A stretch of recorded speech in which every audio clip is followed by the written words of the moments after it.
Anne. Hello, Anne from Zambia. Great to have you with us.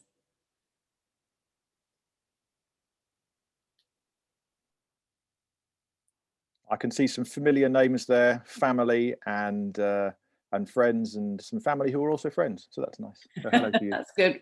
Paul, is it all your family online? Have you just got them all to come along? These are all my family. Yeah, we have a lot of new different names in my family, clearly. And yeah, that's all them. It's a big family.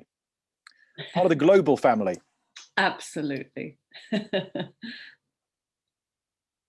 We should have lined you up, Paul, to do a bit of a routine as people were coming in.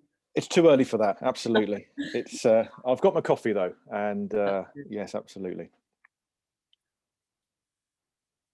It's a beautiful day here in Guildford, and I hope it's looking nice where you are. Yep, sun is coming out here, thankfully. Just a reminder, if you're putting something in the chat, do panelists and attendees. Otherwise, only those of us who are panelists will see it, and we'll very much like to see it, but others might want to see it too. Oh, thanks. Sarah from SVCK has just put that up.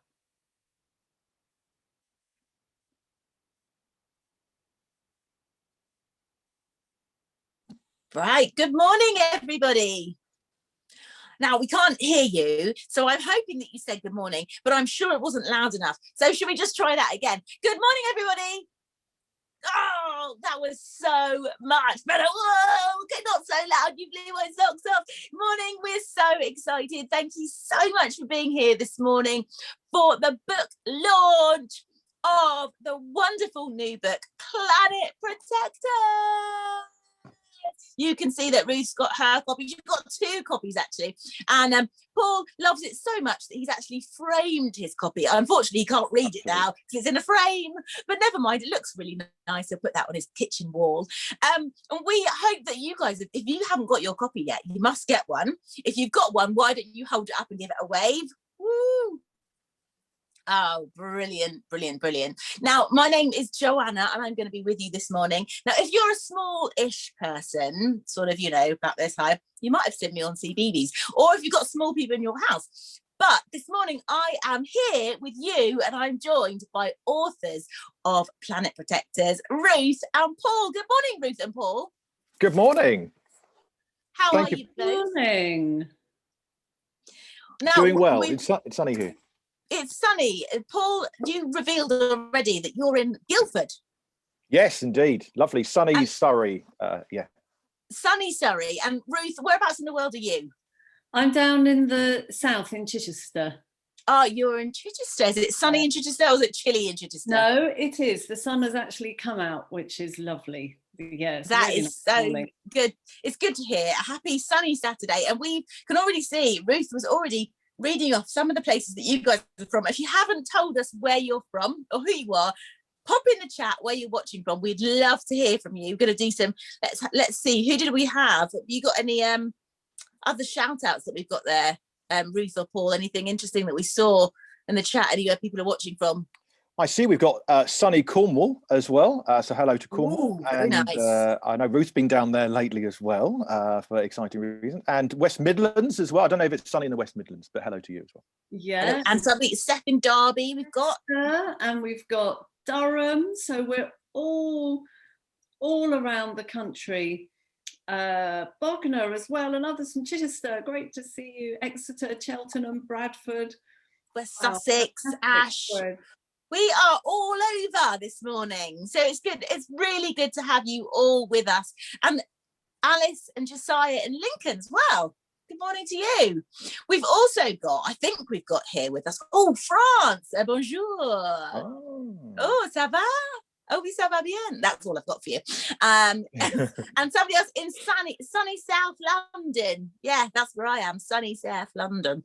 And also we've got our friend Leo, who is actually a real life planet protector, who's here with us as well, I think. Are you here? If you're here, Sarah, can you turn on Leo's mic and can he shout a big hello for us?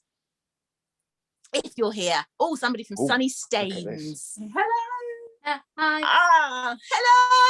Hi, Leo. Hi, Leo. Thanks for joining. Hi. Really, really good to have you here. We might call on you a little bit later. And Joanna, can I say that Leo got a special award from his school this week for some brilliant work that he did, part of which was his contribution to Planet Protectors. So oh, well done, Leo. Brilliant. Everybody give him a round of applause. Oh, very good. Well done. Well, we're going to be getting to know our authors a little bit better. You know, we want to know about you, want to find out a little about you. We want to know about the book, obviously, Planet Protectors, and we're going to be doing a craft all together a bit later. So hopefully you guys have got some junk modelling gear. I know that Paul's got a big box of recycling, I think, that he picked up from his recycling box. Ruth's been getting creative already, making some things. I've got some toilet rolls here. Ooh, and I picked up some sticks from my garden. I don't know if you can see that. And some leaves. So we're going to be getting creative a little bit later. So if you haven't got anything, maybe you can give your grown-up that look, you know, the look that says, can you go and get me something now, please? I don't have anything. I've also got some paper, some pens, glue, scissors, get whatever you can. And we're going to get creative together a little bit later on. But first, let's get to know our authors a little bit better. So, Ruth, what do you do when you're not writing? When I'm not writing, I work for an organisation called Tear Fund, which is a Christian aid and development relief and advocacy organisation. We work in around 50 countries, working alongside and with local church communities in some of the poorest communities in the world to help people lift themselves out of poverty. And I'm one of the directors of the organisation. Oh, wow. And have you been doing that for a long time? 4 years. Okay. Yeah. So probably quite ingrained in the role by now. Yeah. 4 years. And I head up the work that's around advocacy, and also that has a focus on theology and a range of other things. So it's brilliant. I love working for Tear Fund. Oh, brilliant. Well, it's really good to hear. We've just had somebody who's a bit of an eco warrior join. I don't know if you saw that. Ruby, she's an eco warrior in her school. Well done to you. Brilliant. Massive big thumbs up. And Paul, what about you? What do you do when you're not writing amazing books like Planet Protectors? Yeah, well, I don't have a proper job like Ruth. I have lots of silly jobs. So I'm a comedian, so I tell jokes for audiences. Although in the last year or so there haven't been quite as many shows. I write for TV shows as well, including for some children's shows, so people that you may bump into in the corridor. Joanna, Andy and the band, Andy Day and people like that. So I wear lots of different hats that often involves writing and telling stories and trying to be fun and funny. That's generally where it all ties up.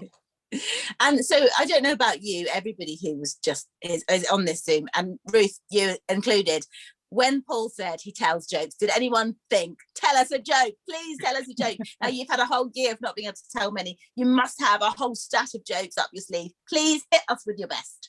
You would have thought, wouldn't you? You'd have thought by now I'd have at least one joke ready. You know, you would. Come on.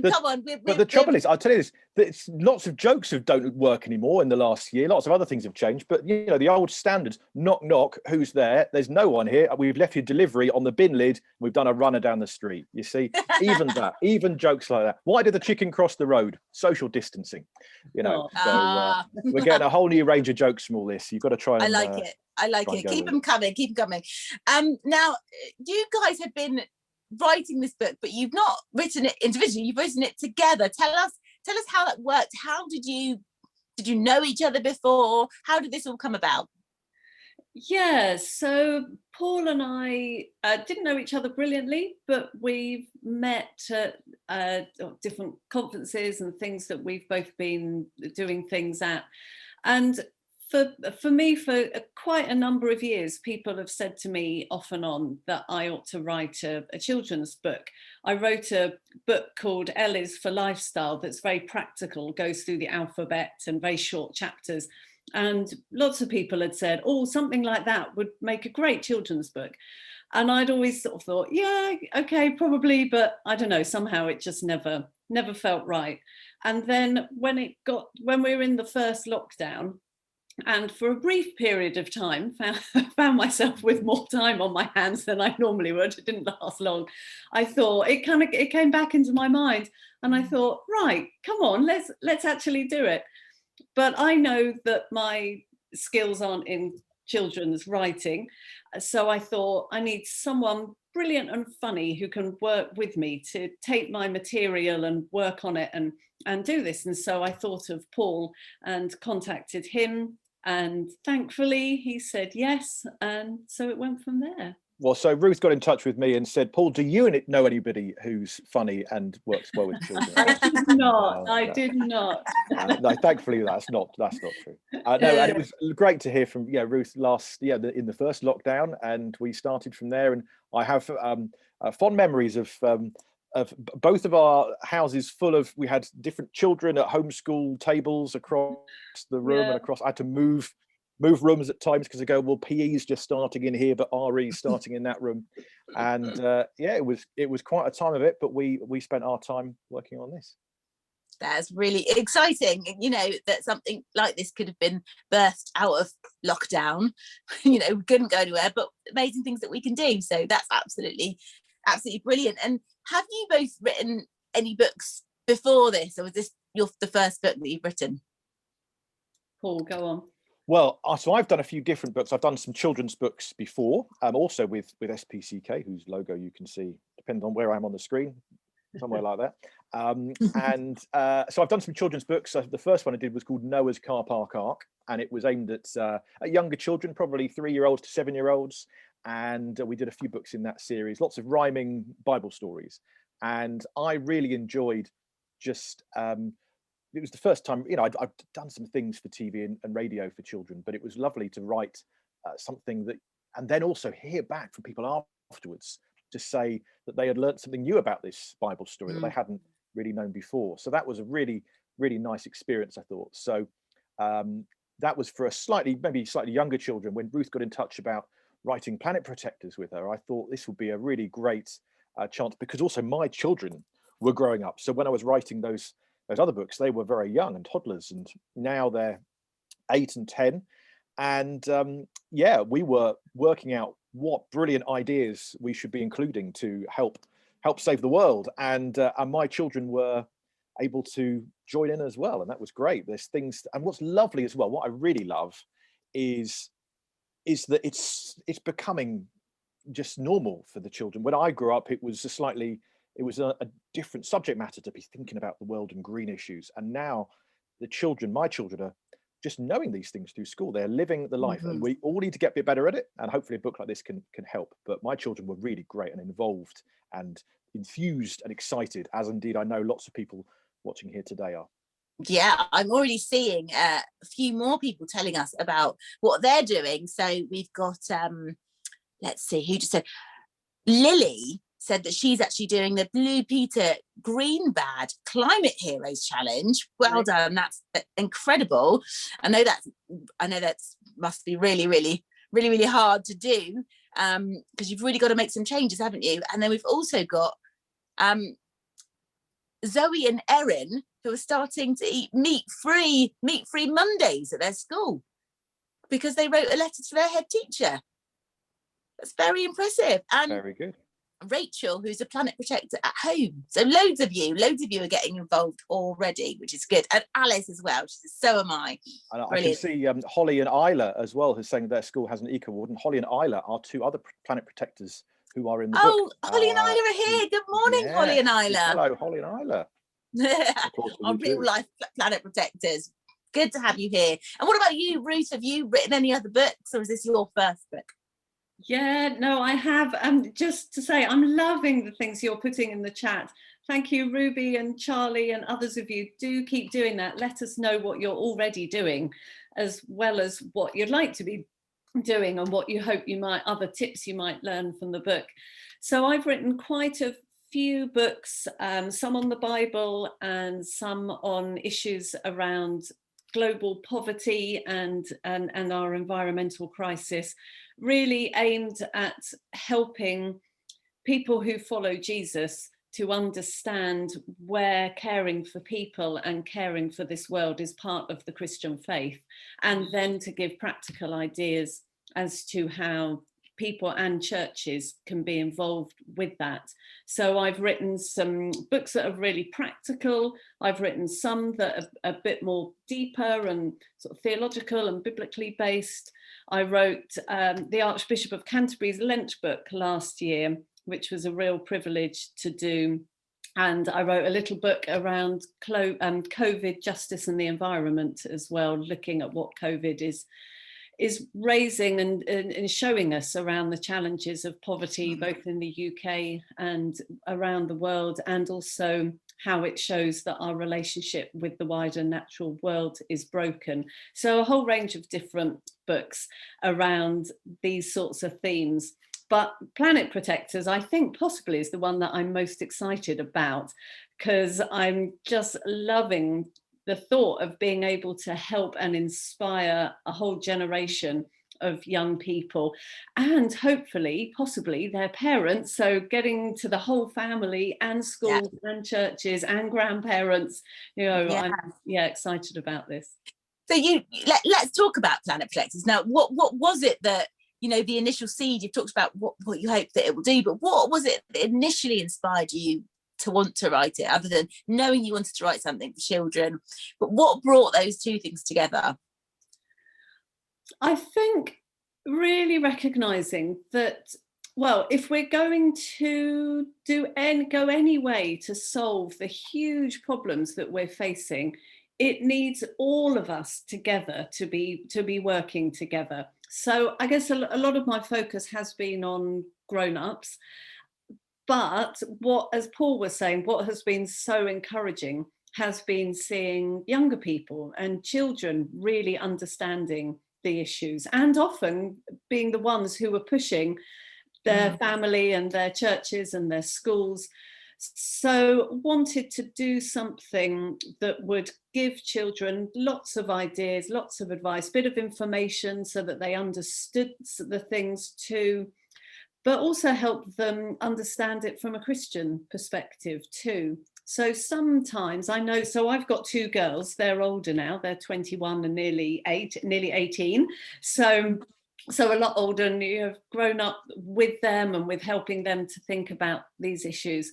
And sometimes, because our churches don't always talk about them, but our schools do, the kids can grow up thinking, well, I've got my Christian faith over here, and my love of animals and my passion about plastic and climate over here, and we're not helping them see how the two are linked. So I wanted the book to be doing that as well, but to show that being planet protectors is a fun thing and is part of our faith. Yeah, that's brilliant. I love that it can really bridge the gap between the two, because it is all one, it's one world, isn't it, that God's created. Yeah. So that's really, really exciting. And Paul, just a little touch on the format of the book and what we expect to find in the book. What does it look like? We can share a page, can't we, Sarah, and talk to us about what we're going to find inside this book. Yeah, well, so we were one of the big questions we had early on then was what it should look like inside, and how best to get this sort of thing across, because I'm 42 and I don't like reading books which are big walls of text. That can put me off sometimes. So things that break it up a bit, have a bit of fun with it. So we've got a couple of little cartoon characters who keep appearing throughout, and we can sort of follow their journey a bit as well, and see, like, one's a bit older, one's a bit younger, one's a bit more confident, one's a bit less confident. They're both trying to be kind of superheroes for the planet. You can see them there on the front cover, and we just really wanted, I think also partly make it fun and make sure that on every page we're getting across some good, proper facts about things that are happening in the world. Definitely some action points, some things that we can then do. And also a bit of room on each page for a bit of journaling, which is really, if you're not sure, that's just where you can fill in. So you get your pens and pencils and things, and you can actually fill in the book on pretty much every page, something about how you're doing with it. Maybe, there you go, Ruth holding it up now. Fabulous. sometimes it's a chance to compare how many bin bags you're getting rid of one week, or sometimes it's which friends you can upcycle or repass on your your old jumpers and clothes to, that sort of thing. So really wanted to make lots of chances for our young readers to get involved in the book and make it not something they would just read, but something they would live and something they could keep with them. And want to see lots of well thumbed copies and bits that you've drawn in and that sort of thing, because that way it's not a book you just look at and put it back again, but it's something you can keep coming back to and dip in and out of, because there are 52 ways we've suggested to look after God's world. But you might jump ahead, open the book one day at 42 and go, great, let's do that. Oh, I'm not sure about this today, it's a bit rainy and this involves a sunny day, let's do number 17. Whatever, you can jump around a bit and keep it with you. So it's a really active book, isn't it? It's not, you don't, like you say, you don't just read it and put it down. It gets you involved, gets you up, makes you think. I love it already. If you're loving it, give us a thumbs up in the chat. I know there's lots of things happening in the chat. I'm trying to read it all as it's going on. There's loads of people telling us all about the amazing things they've done. Somebody's book's just arrived, which is brilliant. That's amazing. I guess writing a book is not all unicorns and rainbows. Tell us, what were the challenges of writing this book? Leo loves it, by the way. I'm glad you love it, Leo. Lovely. Yeah.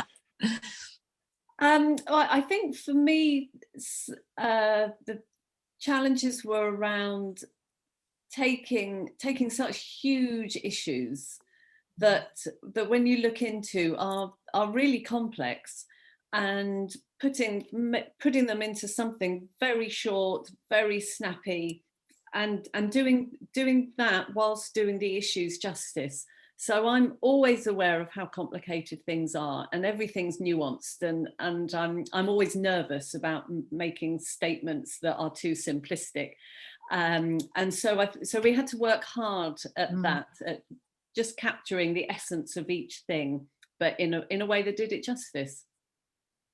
I can, because it is really simple. It's a lovely simple format, layout, and easily communicated to anybody, like Paul said, a 42-year-old or a 4-year-old. So it must be quite a challenge to get these big issues onto the page in the way you have, but it is absolutely brilliant. And already I can see the thumbs up coming in. All the thumbs up are coming in. People are absolutely loving it. So I wanted to ask you a question, Paul. Have you changed anything in your own life since writing this book? Well, yeah, I think the thing is, can I tell the Cornwall story, Ruth? Is that all right? Can I talk about so here's a funny story, right? So last August, end of August, it was summer holidays, the sun was out, and we were still writing the book, but we nearly finished it. I put a couple of chapters off the end. I say chapter, each bit's a couple of pages. And it was my go. I had to write a bit for Ruth. And I didn't tell Ruth that we were having a few days of holiday. My family and I were down in Cornwall. I'm from Cornwall myself. And so I went down to Cornwall. And I thought, oh yeah, I'll get that bit written by the end of the week. And we were having one of those mornings. I was out with the children and my wife, and it was, we hadn't slept well, and we couldn't find a parking space and all of these things. And we're right down on the far south coast at the tip of Cornwall. And, we saw one of these coffee vans. We didn't have our reusable coffee cups with us, and we're just like, we need a hot drink, cup of coffee, hot chocolate for the children. Come on, with these plastic coffee cups that, of course, we want to go get your reusable coffee cups. That's the thing. You don't want to be getting those plastic things that you just throw away and that's it. But on this occasion, you know what? We did. And I walked around the corner and I bumped into Ruth with her children, who was also on holiday in exactly the same place. And I had to say to her, A, I'm sorry I've not written that chapter and I didn't tell you I was going on holiday, but B, here we are with 4 plastic coffee cups that we're about to throw in a bin, and not our reusable ones. And literally the chapter she just written was all about how we should be not having single-use plastic. And I thought, you're right. And here I am walking. I'm trying. I'm on a journey. It's a journey. But you know what, Paul, that actually takes us beautifully into our first little activity that we're going to get you all involved in. So this is our plastic-free challenge. Ba-bam! Now, what you need to do is run around, not yet, don't go anywhere yet. Listen to what you have to do first. But you're going to go to every room in your house, if you have time. If you have a really big house, it might take you a while, so don't worry about every room.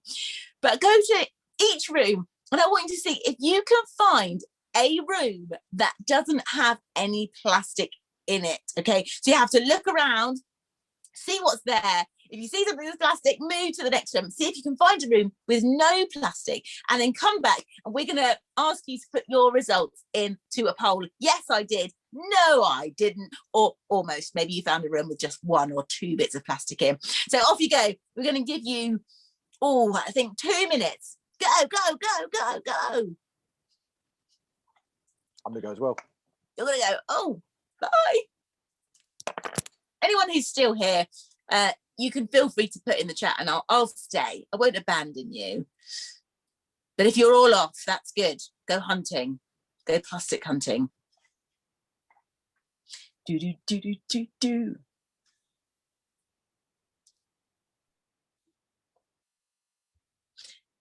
Sarah, is Sarah or Sarah? I don't know. What did you say? Your children are running around, hopeful to find one room. Yes, I hope that they're going to find one room too. It's pretty hard. It's pretty hard. I'm looking around the room that I'm in, and already can spot quite a few plastic things. Not single-use plastic, but plastic nevertheless. Steve has said, I don't need to look. Unfortunately, I know, not one room. Sarah, is the poll ready for us for when everybody comes back?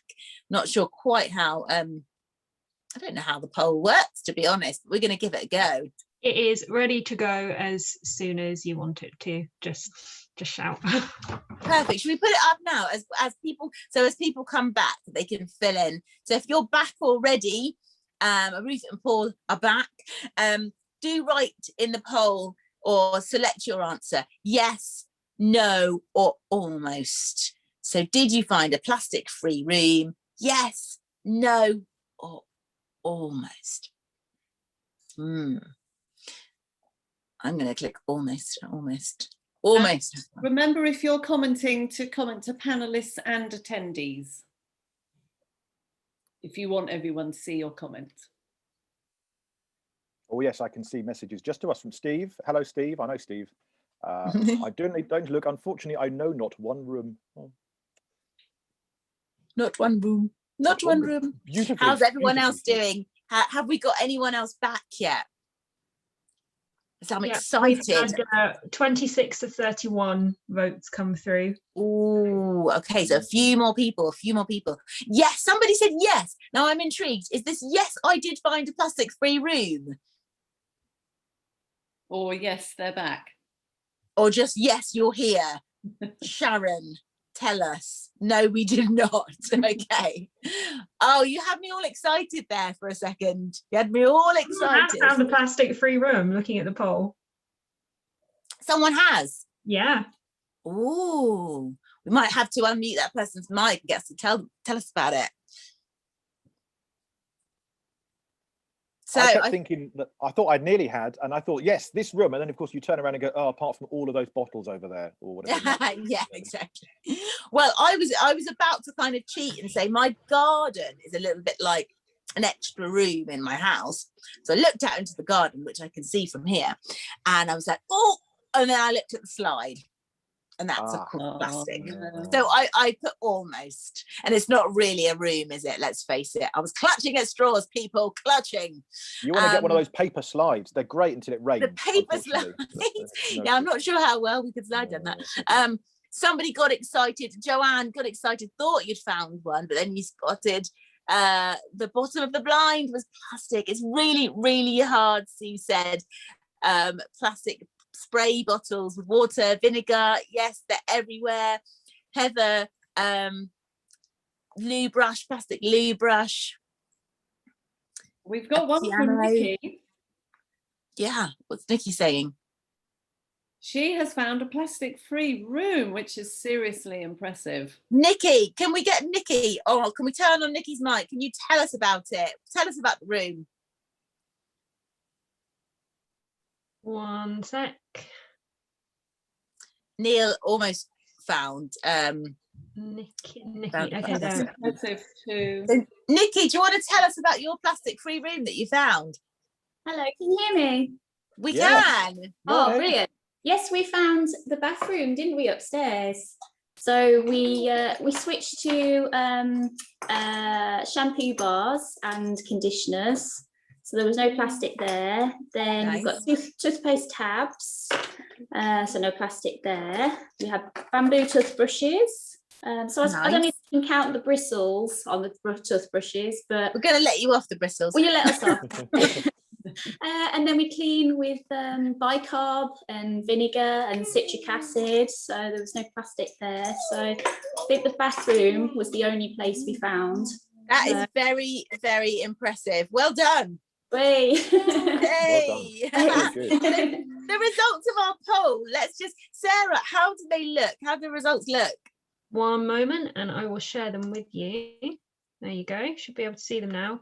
Oh, so we've got 48% of people said no, they didn't find any plastic-free rooms. Quite interestingly, 44% said they almost did, so that's pretty good. And only 7%, which was 2 people, said yes, they found a plastic-free room. So well done if you. But it just goes to show how hard it is. You know, it's not easy. Our lives are filled with plastic, aren't they? It's just everywhere. What can we do? What can we do, Ruth? Well, the first thing is being aware of it. So doing something like that and just running around and having a quick look is the first step, because as you say, it's everywhere and often we don't realise.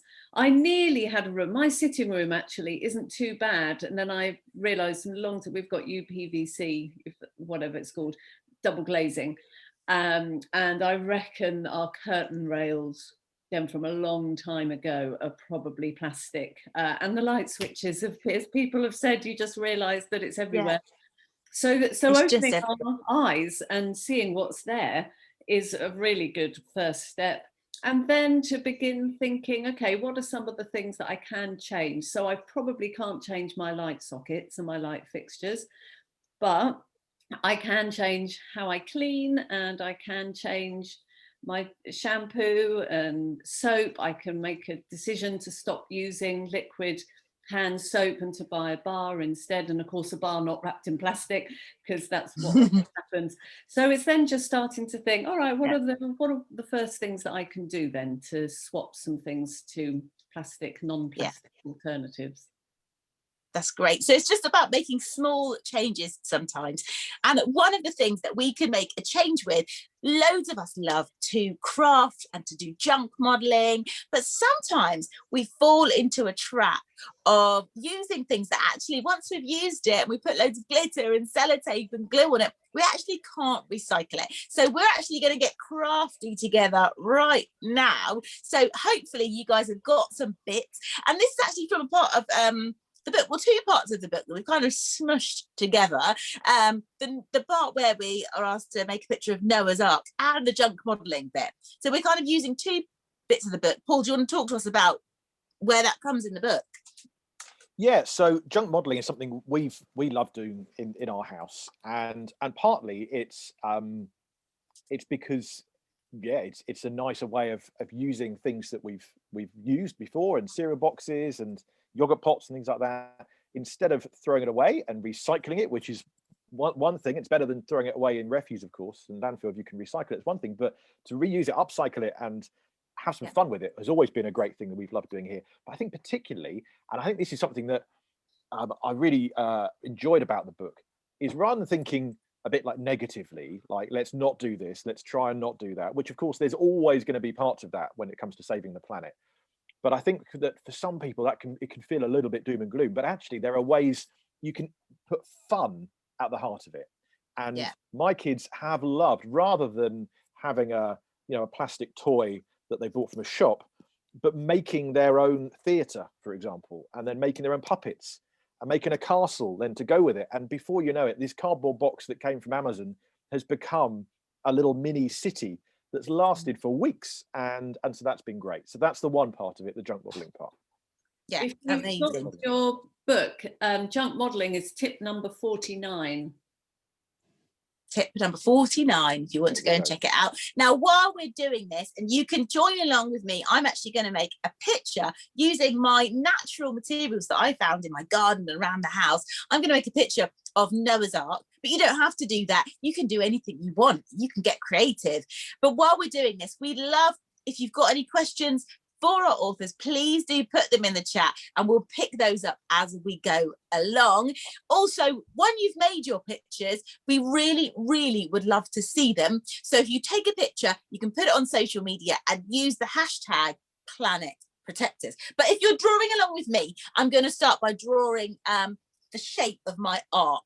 So I've got a piece of paper here. If you've got some paper and a pen, you can draw along with me. So the bottom of my ark is going to be a little bit like a bowl, a bit like a cereal bowl. So I'm going to do a long line along like this. I hope you can see this. Like this. Can everybody see that? Is that coming up okay? Very good. And then I'm going to do almost like a square, the next part. And then on the top, I'm going to make a little roof. Like this. So if you want to draw along with me, you can draw. That's the outline of my ark. Now, can anybody put in the chat what was in the ark? Does anyone know? Everybody knows, of course. Animals. So I'm going to do a few animals. I'm going to draw them on first before I start sticking my leaves and sticks and twigs on. Otherwise, I think the animals are just going to get lost. Yes, animals, well done. Everybody's saying animals. I'm going to draw some snakes, I think. Anybody like snakes? I'm going to draw a snake coming out. Woo! My God, we used to have one, Joanna. Did you? Yes, we had a What was it called? It was a royal python, and she was called Sahi, which is Hindi for royal. Wow. So we don't use her anymore, but we did for quite a number of years. And she was pretty cool. She would just kind of hang around, literally. I've got a picture of my eldest daughter putting up the Christmas decorations with the snake hanging around her neck. So there we go. Oh, wow. Well, while we're doing the first stages of our drawing, we're putting our animals in. I did have a question that came in when you guys registered. And this one says, I'm buying lots of new clothes for summer. How can I keep up with the latest fashions, but still help to protect the planet? It's a really good question. Yeah, brilliant. And this is where I need my nearly 18-year-old daughter, who is absolutely fashion mad, but also quite ethically conscious too. And I now can't remember the names. One of the parents, someone might be able to put it in the chat. There are some online really good second-hand clothing stores that you can use, and you can move on your own things by putting them up there, and then you can go online and buy them. Thank you, Depop. There's one other as well, but yeah, Depop. And my youngest Jemba, she uses it lots. I have to say, we get quite a few parcels coming to my with clothes in, but pretty much all secondhand and reused. So that's a really good way. And then the other thing is, we're kind of in a culture where we're used to buying lots of really cheap clothes, but there are ethical alternatives. They do tend to be a bit more expensive, and I think the thing is changing our thinking so that we buy fewer clothes, but are prepared to spend a little bit more money on them when we do. And then, of course, get down to your high street and have a look in the charity shops. You'll be amazed at some of the things that you can find there. That's great. Charity shops, online. So what was the online site called for us again? Depop. Depop, brilliant. And buying fewer clothes but better quality. So we don't need to buy lots of clothes that are going to wear out and then we're going to have to throw them away. That's really... And do some clothes swaps with friends as well. If you've got some friends who you know also like to have the latest thing, try and swap with them, and then you'll get something that maybe hasn't been used that much, and you can kind of share in that way too. That's a great idea. And somebody said reduce, reuse, recycle. Very good. Yes, we like that. Now, the other thing, so I'm about to start sticking on some of my twigs from the garden. And this is a question I had for Ruth and Paul. I said, what do we use? We want to be a bit eco-friendly when we're making our junk modelling pictures, but we don't want to use lots of glue and glitter. Ruth suggested using blue tack. So I've actually got some blue tack here that I'm going to use to stick some twigs onto the top of my arc like this, so that when I'm finished with it and I don't need to have it anymore, I can take the pieces off, put the blue tack back, and I can recycle the whole thing, which is a really good tip. Thank you for that, Ruth. Yeah, and it's probably worth saying, so blue tack's not 100% brilliant because that's made from plastic too, but what is good about it is that you can reuse it rather than sticking it on with glue or something that you can't reuse. Oh, somebody said you can also buy eco-friendly glitter. And I think you can buy an eco-friendly blue tack version as well. Sorry, I haven't got the name in my head. So often with so many of these things, there are actually good alternatives if we just put a little bit of time and thought and have a search around online. Yeah, it would be really interesting to know who is joining in with making the arc. Is anyone joining in and making an arc right now? Ah, Paul's making an arc. Yeah, I'm making an arc. I'm trying to make an arc. Yeah. Ruth, what are you making? I am making a vase of flowers to go in the arc. I thought, very nice. Noah might have liked some flowers. I was inspired by a dish I made with some chickpeas last night, and I thought, oh, that could be a vase. And then I've got some wooden skewers for barbecue kebab things, and then I'm making some flowers that I hope will stick on the skewers. Very nice. and can go in my vase. So we're all getting a little bit creative. Why don't you pop in the chat what you're doing, what you're making? Tell us if you're making an arc like Paul and I, or if you're making some flowers like Ruth, or if you're making something else. You're getting creative in your own way. We would love to hear. Who's Nikki? You're making a boat out of cardboard boxes, loo roll tubes, a plastic planet, and tissue paper. Wow, brilliant. Got a bug house. Leo's making a bug house, and we've got a field behind our house owned by a church, and they've had a little bug hotel there for a couple of years now. It cropped up in the first lockdown. It's been lovely to go and see it grow and build and be part of nature now. It's lovely. Oh, Anna says they're making a 3D arc in their house. Love to see these. Please do take pictures. I think it's amazing what you can do, isn't it, with just a few bits of junk, I guess. And essentially that I don't know the answer to, because to be honest, when I was doing these kind of things many years ago, there was so much less around. But are there glue sticks, or is there glue that doesn't come in a plastic yes, I think there is. Somebody wrote in the chat a little while ago. I'm sure they said, or was it a question? I think they asked. I wonder if anyone else online, I know we've got a few eco planet protectors already online. I wonder if anyone knows if you can get if you do know, please do shout, and please do let us know and where it's from. Mark says me and Holly are making the same as you, Joanna. We're making a hammock for Noah to sleep in. Nikki says you can make glue from flour and water. So there's plenty of options there. I'm going to ask you another one of our questions that came in as well, actually.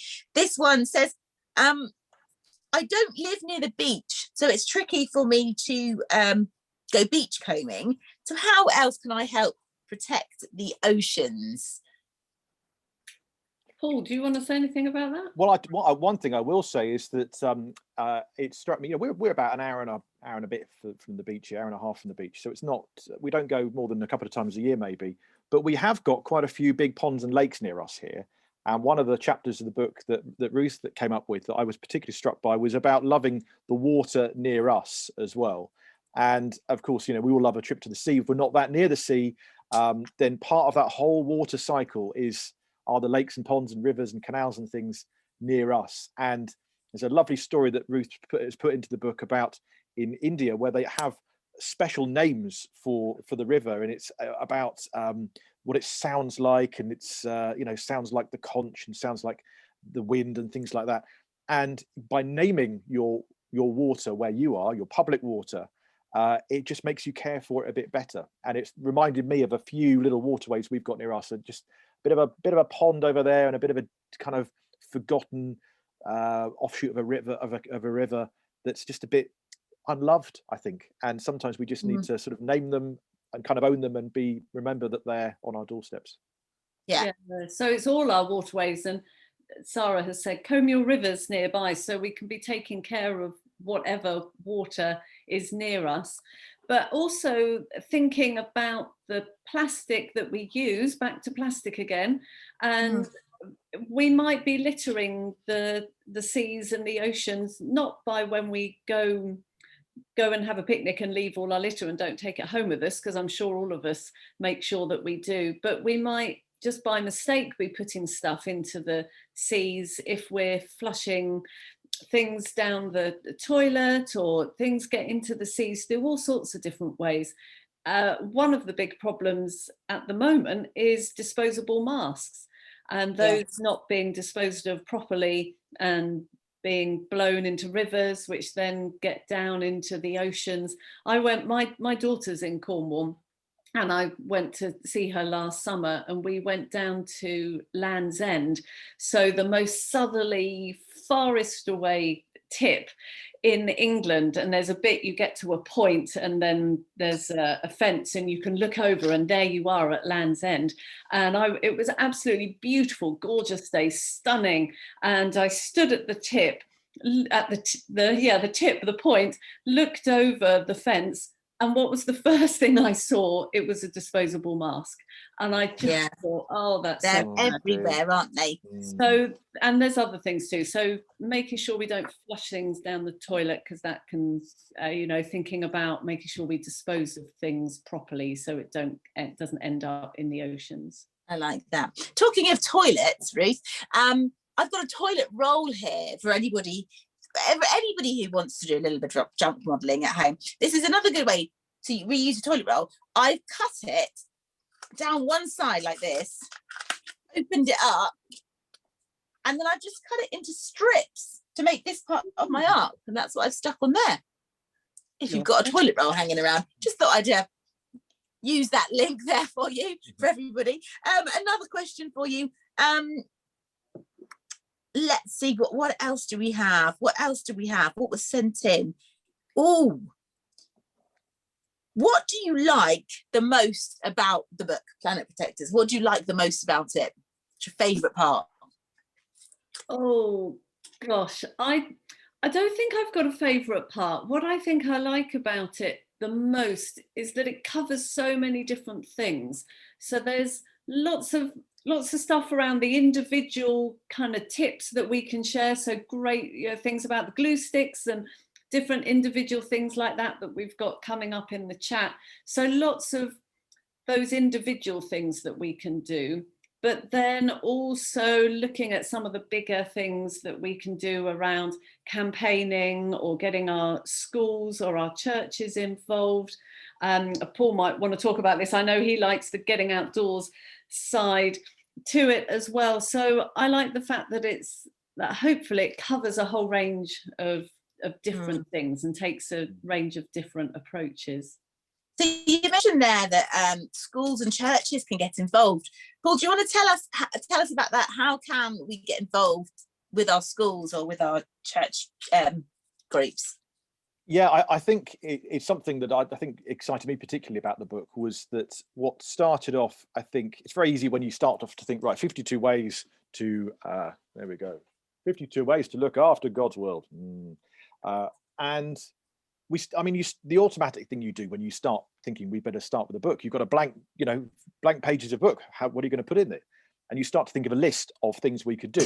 And of course, they are going to be things like, recycle more, cycle more, upcycle, all those sorts of things.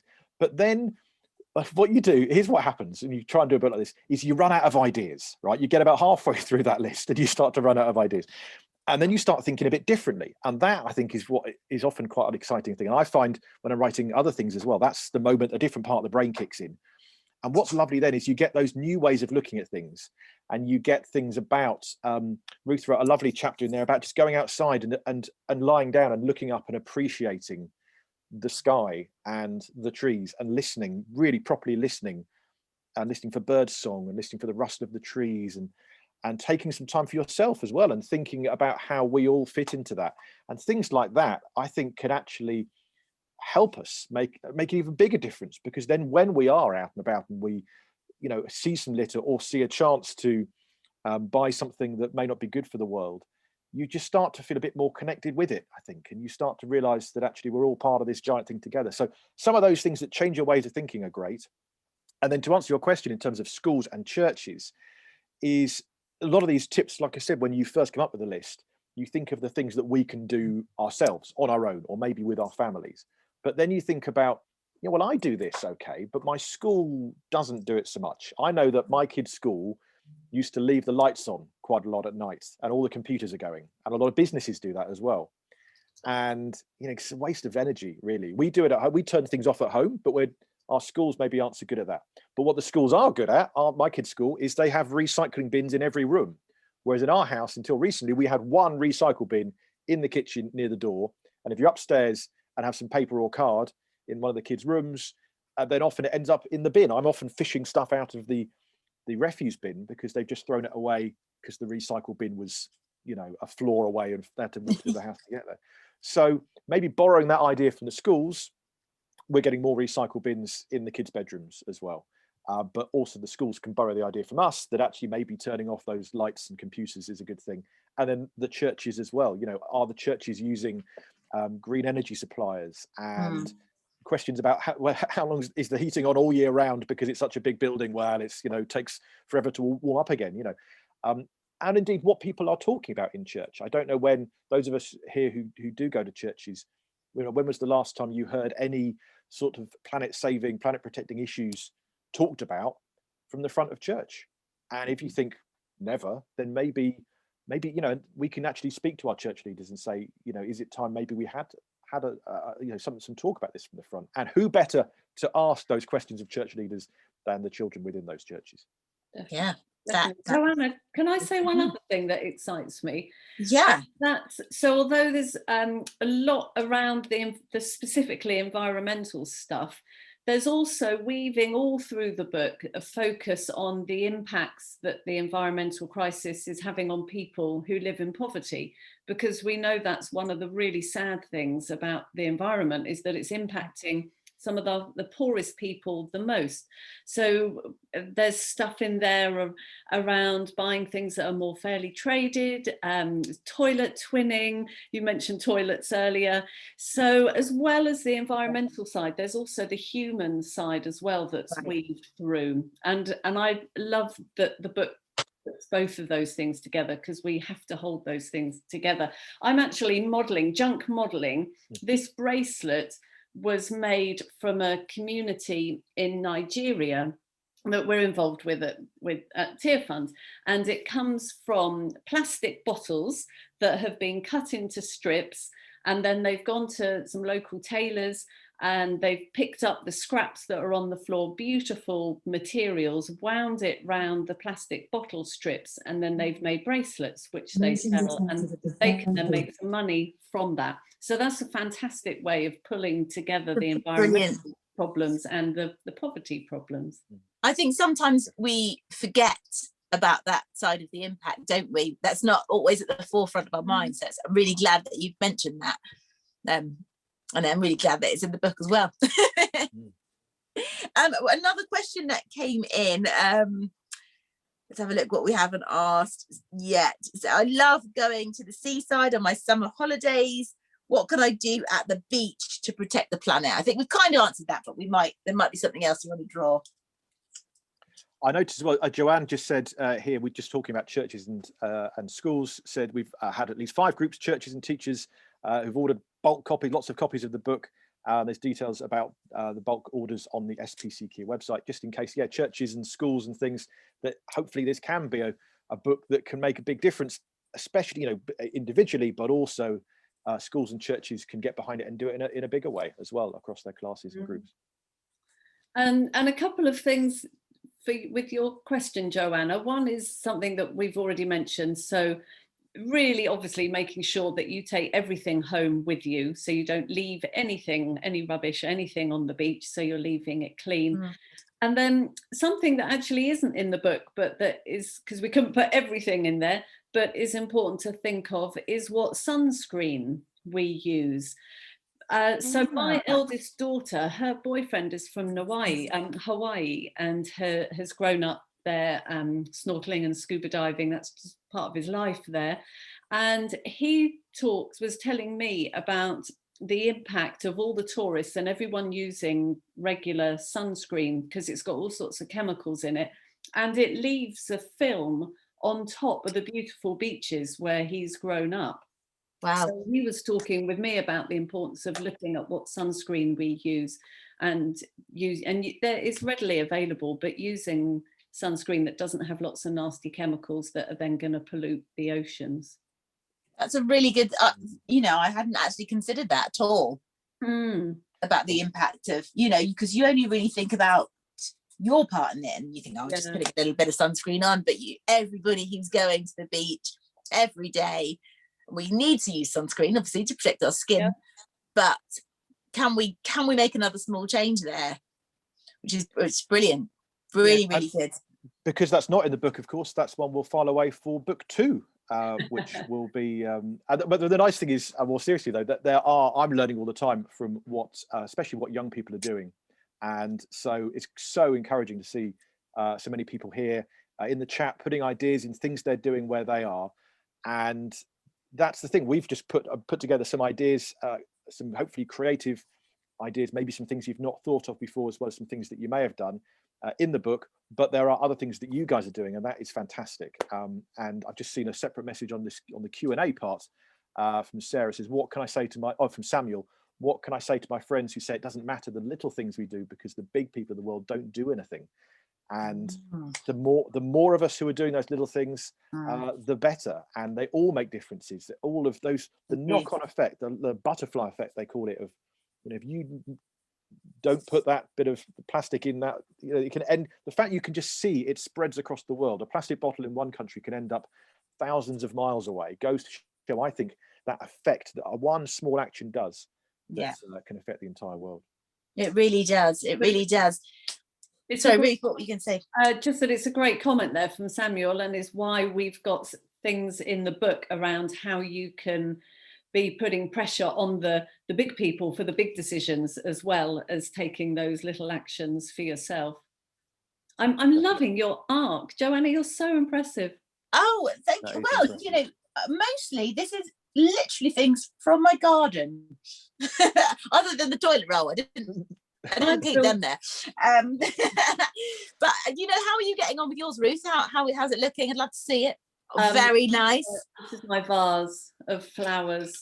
That would really brighten up my arc. I think that would go very nice together. What about yours, Paul? How's it looking? I got a bit distracted halfway through, so I've got the funnels of the arc on the top with sort of, these are like flumes of steam smoke coming out, which I know wasn't quite in the arc. And I like it's creative. We're getting creative. Oh, loving it.